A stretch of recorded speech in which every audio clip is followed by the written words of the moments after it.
कहानी की शुरुआत हुई एक औरत को दिखाने से जिसका इंटरव्यू खुद उसके बच्चे दे रहे थे। मॉम बताती है कि मैं पिछले 15 सालों से अपनी मॉम डैड से नहीं मिली। असल में मैंने अपने स्कूल टीचर से पसंद की शादी कर ली थी, लेकिन वो मेरे मॉम डैड को जरा पसंद नहीं था। इसी वजह से उन्होंने मुझे घर से निकाल दिया। उनके बच्चों में एक लड़की और एक लड़का था। बेटी का नाम बेका होता है। आगे मॉम बताती है कि मैं एक बात से बहुत खुश हूँ कि आखिरकार 15 सालों के बाद मेरे मॉम डैड ने इंटरनेट के जरिए मुझे ढूंढ लिया है और अब वो अपनी बेटी के बच्चों यानी तुम दोनों से मिलना चाहती है। तो इसीलिए बेका और उसका भाई अपने नाना नानी से मिलने के लिए निकल गए, जो दूसरे शहर में रहते हैं। अब उन्होंने बच्चों को और बच्चों ने उन्हें क्योंकि पहली बार देखा था, इसलिए सब बहुत खुश थे। जिसके बाद वो बच्चों को घर ले आते हैं। ये घर काफी खुले और सुनसान इलाके में था। यहाँ बर्फ भी पड़ रही थी। लेकिन जब दोनों बच्चे अपने कमरे में आए तो इन्हें पता चला कि हमारे मोबाइल्स में तो जरा भी सिग्नल्स नहीं आ रहे। अब रात को सोने से पहले इनके नाना कमरे में आए, जो कह रहे थे कि बेटा निजी तय खाने में कोई नहीं जाएगा क्योंकि वहाँ दरअसल फालतू सामान है,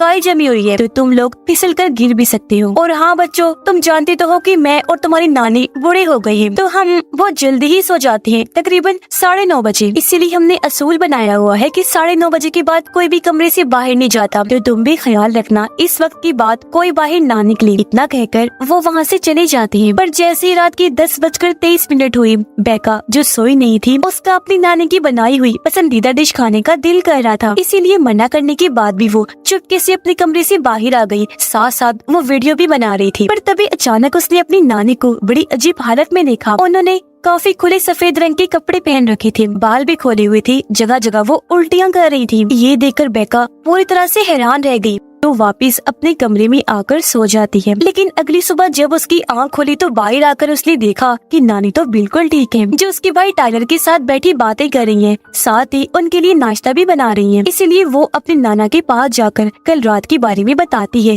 कि नानी की तबीयत बहुत खराब थी। जिस पर नाना समझाने लगे, बेटा घबराओ नहीं, वो दरअसल उनका स्टमक मैदे का मसला है, उन्होंने दवाई खाई है, अब वो बिल्कुल ठीक है। अब दोनों बच्चे देखते हैं कि घर के नीचे एक ऐसी जगह है जहाँ इंसान रेंग सकता है, चल फिर नहीं सकता, क्योंकि वो बहुत ही छोटी जगह थी, जो जगह बच्चों को खेलने के लिए काफी पसंद आई। इसलिए वो यहाँ हाइड एंड सीक खेलने का फैसला करते हैं। लेकिन जब ये दोनों अंदर थी तो तभी एक लंबी बालों वाली औरत बेका की तरफ बढ़ती है। बेका एकदम रुक गई, लेकिन जब उसने पीछे मुड़कर देखा तो वो काफी घबरा गई, फौरन भागकर बाहर आ जाती है। जिसके बाद वो औरत टाइलर पर भी झपटती है, लेकिन वो भी जैसे तैसे बच निकलता है। पर वो बाहर नहीं आया था, अभी तक अंदर था। इसलिए बेका को उसकी फिक्र होने लगी। वो अपने भाई को चेक करने अंदर जाती है, जहाँ वो औरत दोबारा बेका के पीछे आ गई। कहती है, मैं तुम्हें पकड़ लूंगी बेका, बचकर कहाँ जाओगी। जो सुनकर एक बार फिर बेका दोबारा से बाहर आ जाती है, जहाँ इस बार उसका भाई भी साथ बाहर आ गया था। लेकिन इसी वक्त वो औरत जो इनके पीछे पड़ी हुई थी, घुटनों के बल बाहर आ जाती है। पता चला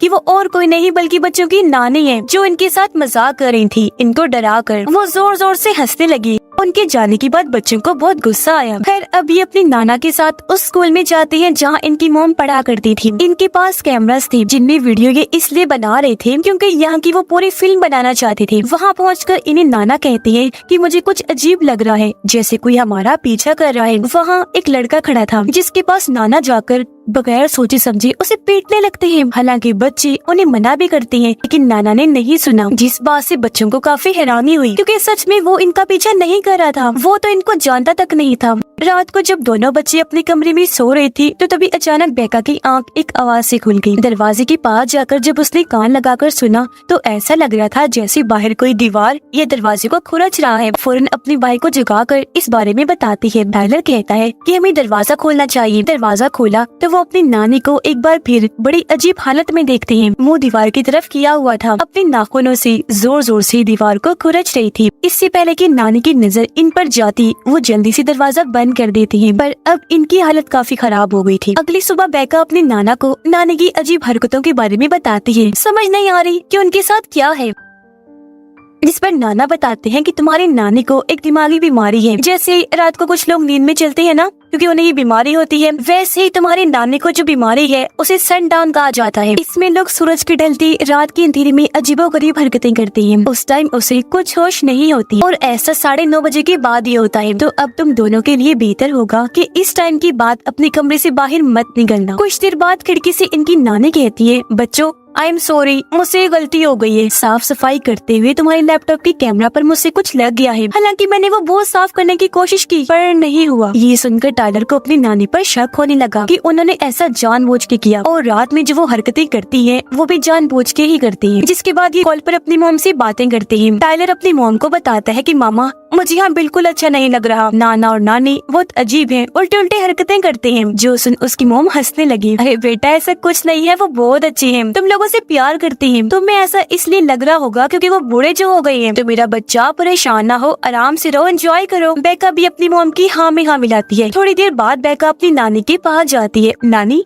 मैं आपका इंटरव्यू लेना चाहती हूँ क्योंकि जो कुछ भी आप बोलेंगी मैंने उसे रिकॉर्ड करना है। जिस पर उसकी नानी मान गई। पहला सवाल ये पूछा कि जब मॉम घर छोड़ के गई थी तब आपको कैसा लगा था? ये सवाल सुनते ही नानी को कुछ होने लगा। वो अपना मुंह बंद करके जोर जोर से सर हिलाकर कहती है नहीं, मैं तुम्हें इंटरव्यू नहीं दूंगी। अब टाइलर को अपनी नानी पर शक था तो सच जाने के लिए वो बाहर वाले कमरे में खुफिया कैमरा लगाने लगता है। लेकिन तभी यहाँ बेका आ गई जो उसे ये कहकर मना कर देती है कि नहीं टाइलर, बहुत बुरी हरकत है, तुम ऐसा नहीं कर सकते। इसी रात जब दोनों बच्चे अपने कमरे में थे तो इन्हें बाहर किसी के कदमों की जोरदार आवाजें आने लगी जैसे कोई घर में भाग रहा है। टाइलर बोलता है मैं दरवाजा खोलकर देखता हूँ कि क्या हुआ। बेका कहती है अच्छा संभल कर, पूरा नहीं, हल्का सा दरवाजा खोलना, ओके। जिस पर टाइलर हल्का सा दरवाजा खोलकर बाहर देखता है जहाँ इनकी नानी अपनी रोज वाली हालत में पूरे घर में भाग रही थी। फिर अचानक वो घुटनों की बल चलकर इनकी तरफ बढ़ने लगी। अब इससे पहले कि कमरे में घुसती टाइलर जल्दी से दरवाजा बंद करके अंदर आ जाता है। टाइलर उससे पूछता है बेका ये तो बड़ी अजीब हरकत है, क्या सनडाउन बीमारी में ऐसा ही होता है? जिस पर वो कहती है कि हाँ, इतना बड़ा मसला नहीं, बिल्कुल वैसा ही है जब कोई नींद में चलता है और तुम भी बचपन में नींद में चला करती थी।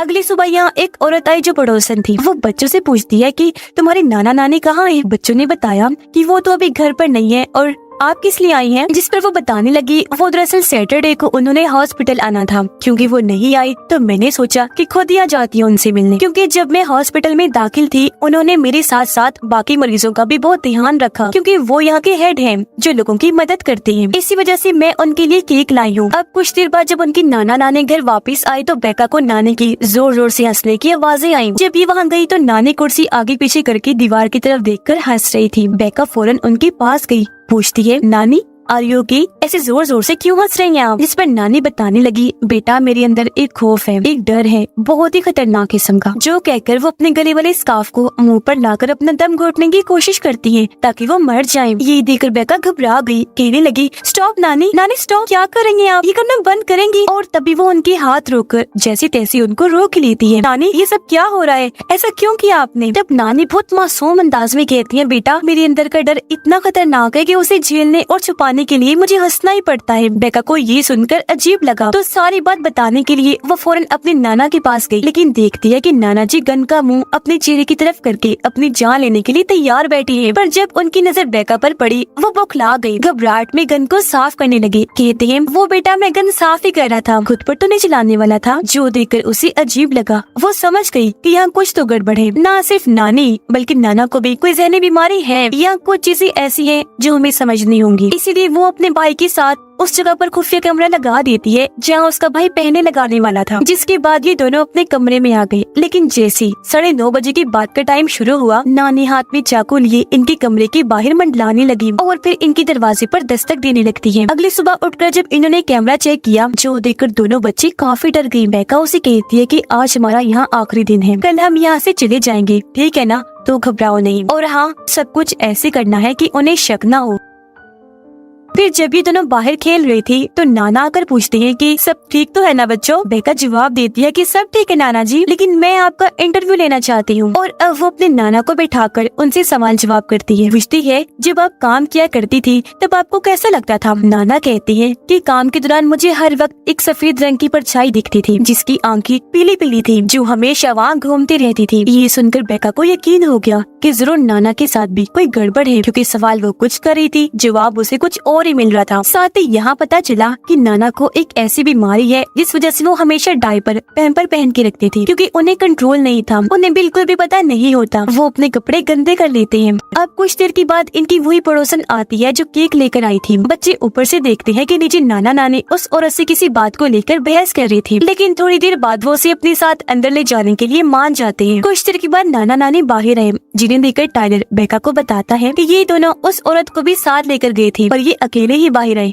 वो नहीं आई, जिस वजह से दोनों ही काफी घबरा गई। अब बेका ने अपने लैपटॉप का कैमरा ठीक कर लिया था जो नानी ने खराब कर दिया था, और क्योंकि उनकी मोम भी घर वापस आ गई थी, इसलिए दोनों बच्चे उन्हें वीडियो कॉल करते हैं। कहने लगी, मॉम अब जल्दी से गाड़ी में बैठे और हमें लेने के लिए फौरन आ जाएं। इस पर मोम कहती है, बेटा आ जाऊंगी, क्या हो गया है, रिलैक्स रहो, इतना लंबा सफर है, मैं गाड़ी में कैसे आ सकती हूँ। बेका उन्हें बताती है, मामा आपको नहीं पता यहाँ बहुत कुछ अजीब हो रहा है। मामा पूछती है, अच्छा बताओ इस वक्त तुम्हारे नाना नानी कहाँ हैं? बेका जवाब देती है, वो नीचे खड़े हैं। मॉम ने कहा, जरा मुझे दिखाओ दो, जिस पर बेका उन्हें वीडियो कॉल पर अपनी नाना नानी को दिखाती है। उन्हें देखकर मॉम काफी हैरान रह गई। कहती है, बच्चों ये तुम्हारे नाना नानी नहीं है, तुम्हारे असली नाना नानी कहाँ हैं? बच्चे जवाब देते हैं कि जब से हम यहाँ आए हैं तब से इन्हीं के साथ ही रह रहे हैं, इनके अलावा घर में हमने किसी को नहीं देखा। मॉम बहुत घबरा गई, फौरन पुलिस को कॉल करने लगती है, लेकिन इनका पुलिस से राब्ता नहीं हो पाता। वो और डर गई। कहती है, अच्छा बच्चों परेशान ना हो, मैं बहुत जल्द तुम तक पहुंचने की कोशिश करती हूँ। तब इनकी नकली नाना यहाँ आ गई। कहती है, बच्चों हम आज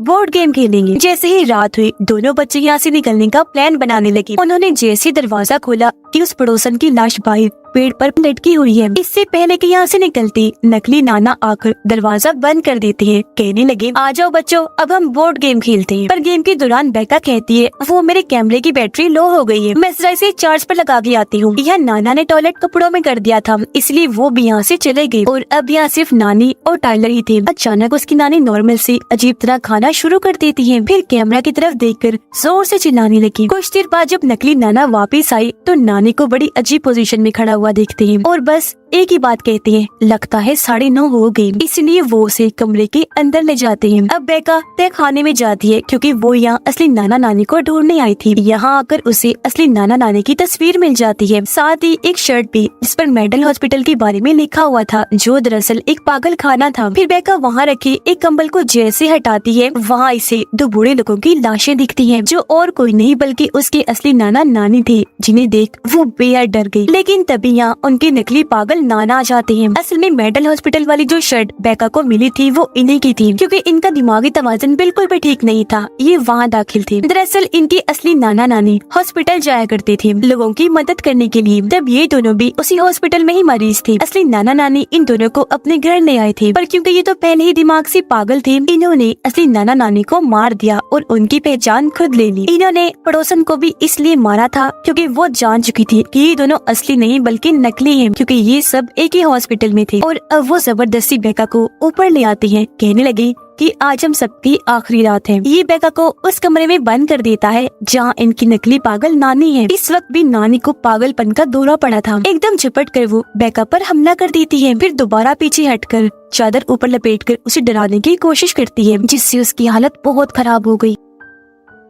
अब एकदम पीछे से झपट कर उस पर दोबारा हमला कर देती है, जोर जोर से शीशे पर दे मारती है, फिर बेड पर लिटाकर जानवर जैसा सलूक करने लगी, जैसे उसे काट लेगी। इससे पहले वो उसे जान से मारती। बेका टूटे कांच का टुकड़ा पकड़ के नानी पर हमला कर देती है। वो कांच को बार बार गर्दन में घुसाती रहती है और नानी की जान बड़ी बेरहमी से ले लेती है। नीचे टाइलर बुरी तरह से डरा हुआ था। तभी उसके पास नकली नाना आकर कहता है, मैं तुम्हें शुरू से ही पसंद नहीं करता और तुम्हें जर्म्स जरासीम से मसला है ना, तुम्हें एलर्जी है ना। असल में टाइलर को गंदगी से एलर्जी थी, इसलिए ये नकली नाना अपना डायपर जो पूरी तरह से गंदा था उसे निकाल कर टाइलर के मुंह पर लगा देता है। लेकिन तभी पीछे से बेका आकर नाना पर झपट पड़ती है, उसे पकड़कर आंखें फोड़ने की कोशिश करती है। टाइलर को भी बहुत गुस्सा आया, वो भी अपना कंट्रोल खो चुका था। इस पागल आदमी जो उसकी बहन को मार रहा था उसे फ्रिज के पास धक्का देता है, फिर बार बार फ्रिज से उसे इतना मारता है कि उसकी जान ही ले लेता है। जो करने के बाद टाइलर जोर जोर से चिल्लाने लगा। बेका बड़ी मुश्किल से अपने भाई को शांत करके घर से बाहर ले आई। इन्होंने देखा